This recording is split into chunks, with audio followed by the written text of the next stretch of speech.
नमस्ते दोस्तों, आपका स्वागत है हमारे चैनल पर। मैं आपका दोस्त अनुज गौतम।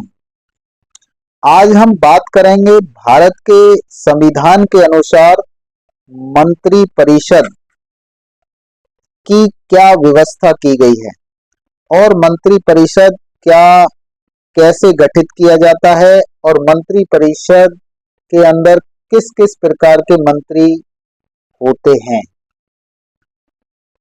तो चलिए साथियों, सीधा चलते हैं, बात करते हैं मंत्री परिषद की परिभाषा पर। मंत्री परिषद एक वह संस्था है जिसके अंदर प्रधानमंत्री के साथ साथ विभिन्न विभागों के अन्य मंत्रियों को मिलाकर के एक कार्यपालिका का गठन होता है, जिसको हम मंत्री परिषद या मंत्रिमंडल कहते हैं। और यह मंत्री परिषद भारत सरकार की रणनीतियों को और निर्णयों को क्रियान्वित करने में यानी लागू करने में एक महत्वपूर्ण भूमिका अदा करता है। अगर हम बात करें मंत्री परिषद की संरचना की, तो मंत्री परिषद की संरचना को अगर हम देखेंगे तो भारत के संविधान के भाग 5 में अनुच्छेद 74 और 75 में स्पष्ट वर्णन किया गया है। इसके अंदर 4 प्रकार के मंत्री हमें दिखाई देते हैं। पहले प्रधानमंत्री, जो मंत्रिमंडल के प्रमुख होते हैं, यानी हम उन्हें कह सकते हैं कि मंत्रिमंडल का नेतृत्व करते हैं। उनको इसीलिए प्रधान कहा जाता है, मंत्रियों का प्रधान ऐसे समझ सकते हैं। दूसरा कैबिनेट मंत्री, जो विभिन्न महत्वपूर्ण विभागों के लिए मंत्री का चुनाव किया जाता है, वो कैबिनेट मंत्री कहलाते हैं। उसके साथ साथ राज्य मंत्री स्वतंत्र प्रभार, जो कुछ महत्वपूर्ण विभाग हैं उनके लिए कैबिनेट मंत्री के साथ साथ एक और राज्य मंत्री के रूप में रखा जाता है, जो उनका एक सहयोगी के रूप में विशेष काम करता है। तो वो कुछ महत्वपूर्ण विभागों के ही होते हैं। उसके बाद राज्य मंत्री जो कैबिनेट मंत्रियों की सहायता करते हैं मंत्रिमंडल के कार्यों को पूर्ण कराने में, यानी मंत्रिमंडल के कार्यों का क्रियान्वित कराने में एक विशेष सहयोगी के रूप में काम करते हैं। अगर हम बात करें भारत के संविधान के अनुसार आर्टिकल 74 और आर्टिकल 75 क्या कहता है, तो साथियों आर्टिकल 74 कहता है कि भारत के महामहिम राष्ट्रपति संसद के अंदर बहुमत दल के नेता को प्रधानमंत्री के रूप में नियुक्त करेंगे। वो प्रधानमंत्री के रूप में नियुक्त करेंगे और उनको उनके पद की शपथ दिलाएंगे, यानी उनको प्रतिज्ञान भी कराएंगे। ये अनुच्छेद 74 कहता है। और कार्यपालिका की शक्तियों का प्रयोग करते हुए जो प्रधानमंत्री हैं वो राष्ट्रपति को संपूर्ण सलाह मशवरा देने का काम करेंगे, यानी राष्ट्रपति को कार्यपालिका की शक्ति का प्रयोग करने के लिए सहायता हेतु प्रधानमंत्री का चुनाव किया जाता है और प्रधानमंत्री को सब पद की गोपनीयता की शपथ राष्ट्रपति के द्वारा दिलाई जाती है। अनुच्छेद 75 कहता है कि प्रधानमंत्री की सलाह पर अन्य मंत्रियों की भी नियुक्ति की जाएगी। जैसा हमने पहले कहा कि कैबिनेट मंत्री, राज्य मंत्री, स्वतंत्र प्रभार और राज्य मंत्री, इस प्रकार के जो मंत्री है उनका भी जो चुनाव होगा, उनका भी जो सिलेक्शन होगा वो प्रधानमंत्री की सलाह पर होगा और राष्ट्रपति के द्वारा ही उनको उनके पद की शपथ या फिर प्रतिज्ञान कराया जाए। ये अनुच्छेद 75 के अनुसार व्यवस्था की गई है हमारे भारत के संविधान। अगर उस समय भारत के राष्ट्रपति का पद रिक्त है तो उनकी जगह जो कार्यवाहक राष्ट्रपति यानी उपराष्ट्रपति हैं वो उन्हें जो है पद की शपथ दिलाएंगे। अगर उपराष्ट्रपति का पद भी रिक्त है तो उनकी जगह भारत के सर्वोच्च न्यायालय के वरिष्ठतम न्यायाधीश जो होंगे वो शपथ दिलाएंगे। उसके बाद अगर हम अनुच्छेद के आधार पे हमने ये बात करी तो दो महत्वपूर्ण अनुच्छेद भारत के संविधान के अंतर्गत हैं जो मंत्री परिषद की व्यवस्था और प्रावधान करते हैं। उसके साथ साथ मंत्री परिषद के कार्य, तो दोस्तों मंत्री परिषद के कार्य हैं कि जो नीतियां हैं, नीतियों का निर्धारण करना और उनको क्रियान्वित करना, ये एक महत्वपूर्ण कार्य है। उसके साथ साथ वित्तीय मामलों में उनका प्रबंधन करना, ये भी एक महत्वपूर्ण कार्य है। जैसा कि आप जानते हैं कि एक वित्त मंत्री का भी चुनाव होता है यानी नियुक्ति होती है और उसको उसके पद की गोपनीयता की शपथ भी दिलाई जाती है कि वो भारत के संविधान में दिए गए प्रावधानों के अनुसार ही वो कार्य करेंगे देश हित में और जनहित में।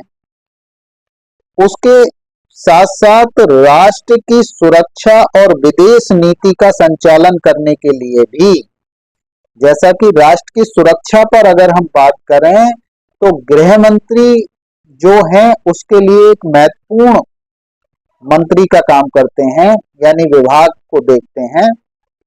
उसके साथ साथ अगर हम विदेश नीति की बात करें तो विदेश मंत्री का चुनाव होता है। इसके साथ विधायी कार्यों का संचालन करना यानी कानूनी कार्यों का संचालन करने के लिए एक कानून मंत्री का भी नियुक्ति की जाती है, वो भी कैबिनेट मंत्री के रूप में काम करते हैं। इसके साथ साथ अगर हम बात करें दोस्तों मंत्री परिषद के महत्व की, तो आप मंत्री परिषद जितना अभी तक हमने कहा कि कार्यपालिका जो होती है वो एक तरीके से मंत्री परिषद और मंत्रिमंडल ही होता है। इसके बिना हमारी सरकार एक तरीके से अधूरी है, सरकार काम कर ही नहीं सकती है। दोस्तों सरकार की नीति निर्धारण करने का एक महत्वपूर्ण काम मंत्री परिषद का होता है।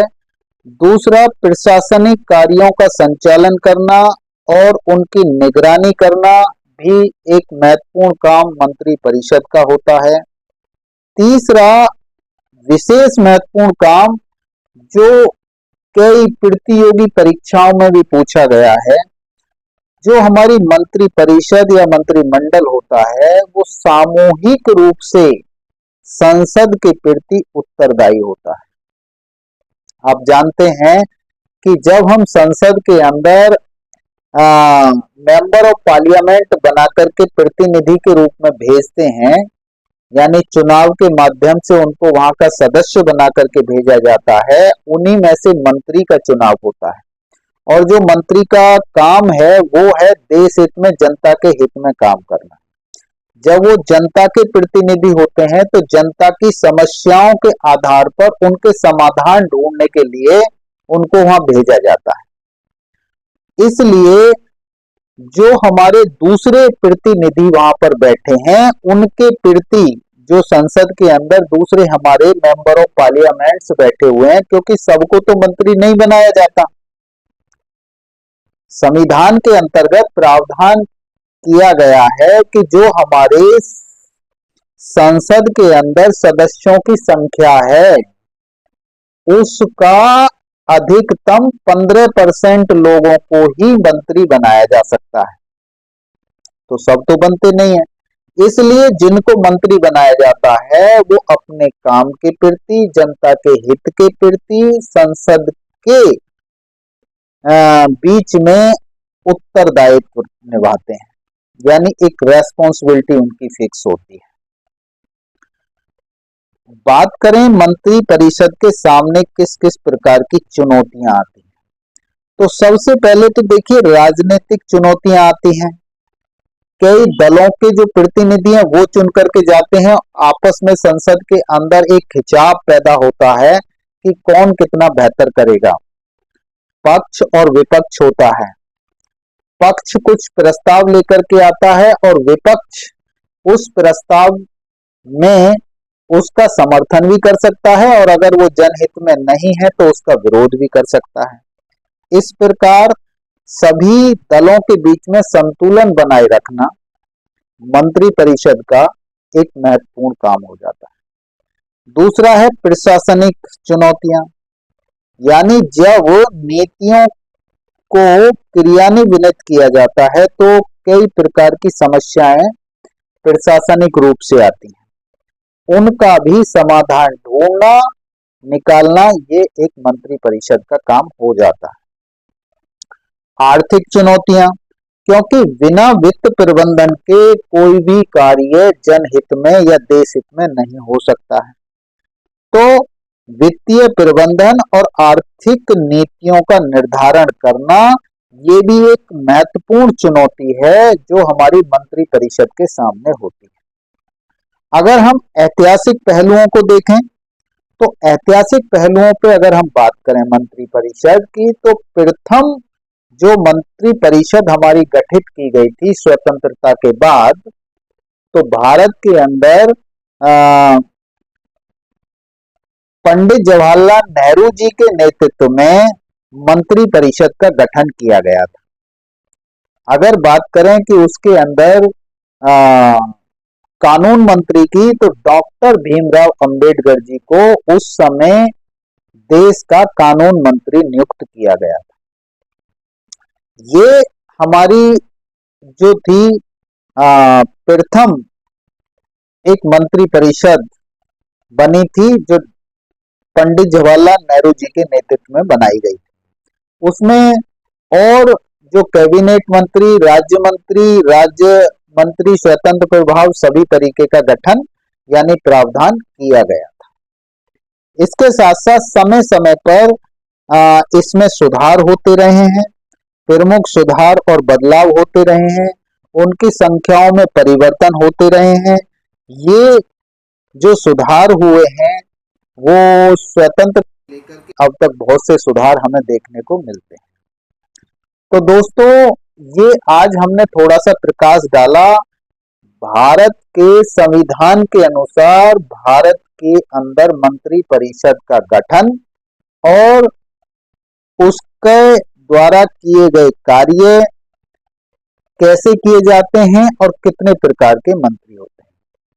मुझे उम्मीद है कि ये जानकारी आपको मंत्री परिषद के बारे में अच्छी लगी होगी, और अगर ये जानकारी आपके लिए उपयोगी है, अच्छी लगी है, तो वीडियो को लाइक करें, शेयर करें। अगर आप हमारे चैनल पर नए हैं तो चैनल को सब्सक्राइब करें और बेल आइकन को दबाना ना भूलें, जिससे कि आने वाली वीडियो की जानकारी यानी नोटिफिकेशन आपको टाइम पर मिल सके। धन्यवाद दोस्तों।